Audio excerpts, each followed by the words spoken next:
That's why a lot of people go vegan and they gain weight because they're eating vegan junk food. Like, how are you actually analyzing what is and what is not someone's fault? The following program is rated TV MANOC.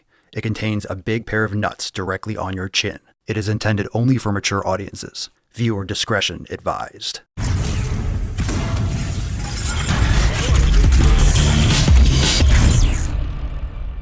What's going on, fam? It's your boy Papa Swolio back with some more nuts on your chin. Thank you so much for being here. If you're brand new, make sure to smash that subscribe button and check out the links in the description down below for all the cool stuff that the Swole fam has to offer. If you're interested in some of the free classes, if you're interested in memberships and all the apparel and all that good shit. This video is going to start off with some positive sack. I want to share with you a Swole fam sack-cess story. Now, this is very important in context to today's video because your health is your responsibility. If you're gaining weight, it's your responsibility. If you're getting in better shape, it's your responsibility. All 7 pillars, all 7 focal points of your overall wellness is your responsibility. And I'm here to make sure that you take that responsibility, that you take that control back. So this post is from Kelly, and she says, I finally hit 60 pounds lost this morning. 60 pounds, that is fantastic. And can order myself a Swolenormous shirt. So excited. Thanks everyone for being so inspiring and not taking excuses, which helps others make their goals. Even the ones who don't post or comment often. And it says there at the bottom, 61.5 pounds lost since 12/21, and that's December 21st. So in about just under 6 months, she's lost 61.5 pounds. That's about 10 pounds a month. That is so amazing. And that's a healthy time frame for that much weight. About 1 to 2 pounds a week is the range. Sometimes you might lose a little more, and sometimes you might lose a little bit less. So if you're losing weight slowly, don't get down on yourself. It's normal. And plus, when you lose a lot of weight in a short period of time, this is why a lot of people that lose weight very quickly, they lose 10 pounds in the first week or 20 pounds in the first month. They think that that's the way it's going to work all the time, but that's a lot of water weight. That's a big shock reaction for your body. That stuff usually, peters out, and then you get that plateau and people get frustrated, they quit, they backtrack on all the things that they've been doing. That's why when you do crash diets and you lose really fast, you can rebound back because you're often setting poor habits. Thank you so much for sharing, Kelly, and if you want to learn more about the Swole fam, check out swolenormousx.com. We've talked about this person before, Christy Harrison. That's right, I know. Don't worry. This is actually a decent post, but I want to go into and give it some more context because the reason why this post is being leveraged is a very fucking shitty one, and that's where I'm going to drop some salty and vinegary sack. So Christy Harrison has written a book called The Anti-Diet Book. This is the type of language that she uses in order to leverage this body positivity bullshit. So it's a problem, and I'm going to explain why. This person, Christine Byrne, she's a journalist. She shared one of Christy Harrison's tweets, and then Christy Harrison shared her post, and they're just circle jerking each other off.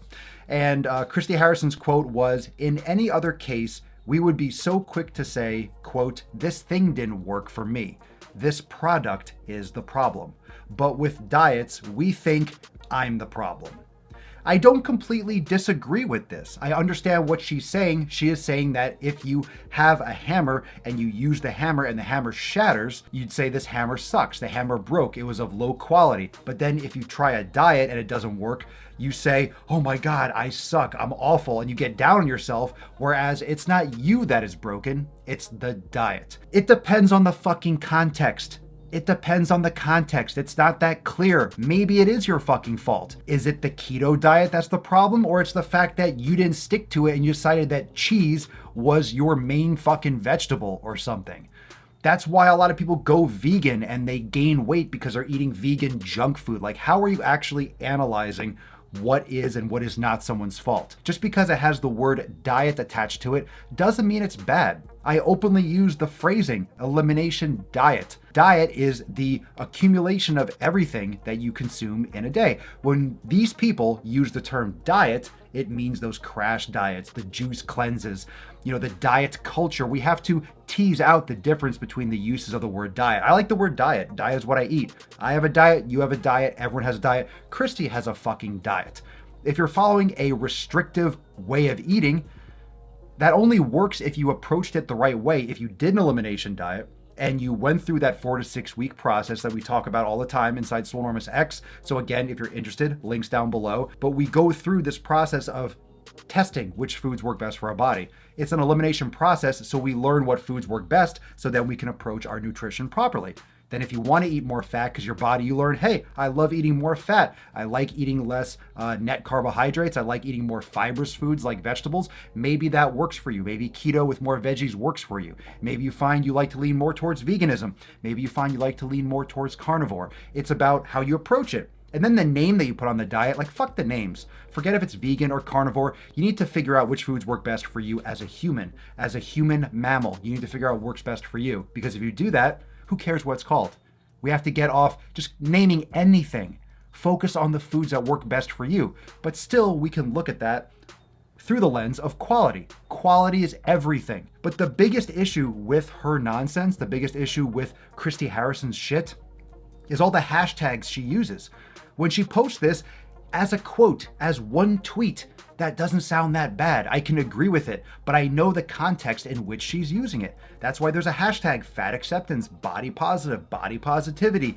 Because if you use this language and you say you're not the problem, it's the diet, it's the man, it's the white man, whoever the fuck it is, the patriarchy, if it's not your fault, you don't have to change. We are using this, to use this quote, to use this language, to normalize and to accept being obese, to make it okay to get fat during the quarantine, to make it okay to eat whatever the fuck you want, to make it okay to not change and be unhealthy, objectively unhealthy. That's what this language is trying to leverage. That's what this language allows people to do, is to use it as an excuse because it's not their fault, it's the fucking diet. So I can stay fat, I can fucking stay obese because it's not my fault.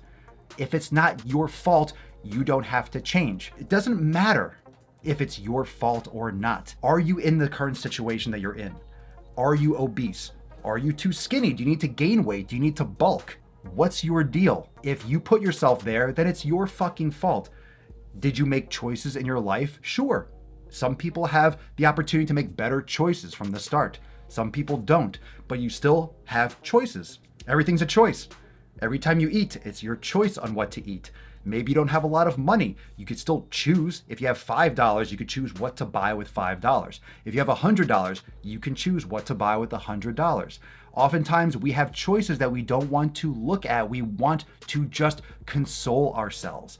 We want to just wrap ourselves up in the dopamine release of sugar, of junk food. But that's when we don't have purpose. That's when we don't have, that we're just full of despair. That's when we don't realize that we have control of our health. We could do so much with minimal equipment.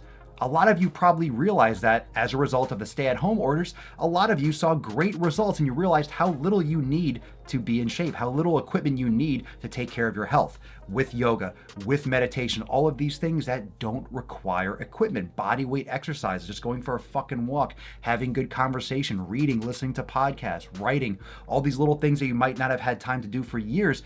Now you realize, wow, I can make a lot of difference. I have control. I can make choices to improve my life. You don't need fancy shit. You don't need fancy shit. You don't need fancy gym memberships. You don't need fancy food. You need real food and quality food.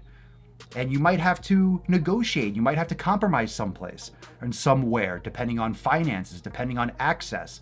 But you can still make better choices. If you go to the supermarket, you have choices on whether or not you want to eat junk food or whether you want to eat real food. If you're approaching your life from the right perspective for longevity, for your overall wellness, for yourself and those around you, you'll make better choices and you can throw out all the word diet, all that fucking mentality of being restrictive, but fuck that intuitive eating nonsense. You need to eat real food objectively. Real food. Pursue your nutrition. Stop writing off any kind of word diet and stop offsetting and passing off responsibility. It's your fucking life, isn't it? Isn't your health your fucking life? Isn't it your responsibility? Isn't it your problem? Isn't it your fault whether or not you take action? If you want to blame everyone else or everything else, maybe there is shit that you can blame. But what you do from this moment forward is your fault because it's your choice. You make a choice, you stick to it, and go fucking hard. Thank you so much, fam, for joining me for this salty and vinegary sack on your chin. I hope you enjoyed this video. Drop a comment down below. What are your thoughts about diet culture? What are your thoughts about Christy Harrison? What are your thoughts about whose responsibility it is? What are your thoughts about dieting? Do you think diets are the problem, or do you think it's the mindset of who is actually in control of your health? This hair is fucking everywhere. And a reminder, if you want to go into this content in more depth, I am live every single day on the Daily Swole channel. Links are down below in the description and also usually in the pinned comment and also in the related channel section. I go over all the videos that I make for the NOC, and plus we go live with the Swole fam. I answer live questions in the live streams every day on the Daily Swole channel, so go subscribe there right now. And if you want to join the greatest fitness fam in the fucking realm, and if you are struggling to get back to the gym, maybe your gym's not open, you don't need a fucking gym and you don't need a fucking yoga studio. You have everything you need inside Swolenormous X, and we have brand new releases every single week. This week's accountability meeting on Monday, we have major releases from the brand new Scorched Earth program. Phase 3 is dropping on Monday, plus exclusive releases for Swole TV. A brand new Nuts on Chin Unplugged is dropping in Swole TV, as well as a brand new Swolenormous Procast, and plus our normal releases with new recipes, new yoga classes, and so much more. So make sure that you check out swolenormousx.com so you can be there for Monday's accountability meeting at 12 noon Eastern time. But until tomorrow, fam, I hope you enjoyed this sack, and I'll see you tomorrow for some more NOC. Peace.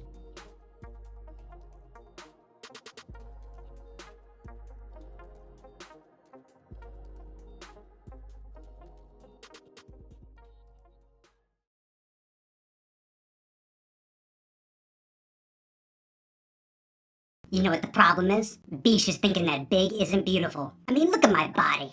I am fine as fuck. It is long, it is thick. Look at that peppermint tip. Ooh, gives me chills. Crazy flow, need a straight jacket. Cash flow, I'm a bank addict. 6 subs, had the bass smacking. 808, had the place clapping. 3 girls is enough for me, so I pull out like the stock crashing. Like an IPO, trying to purchase me. This a private sector, so you can't have it. Faking all that boom bapping. Who you think you is, boy? 90s want they sound back, so I give rap all these fake rappers as I take matters in my own hands. I don't need rapping, I don't need Zans. I don't need help, I'm a grown man. Now they king left and they so mad, it's like then yeah, I found that young king with my crown at 10 racks in the fanny pack, couple hundred in the Louis bag, couple hundred need a G-Wagon, big tax, I'm a big spending, big facts, no pretending.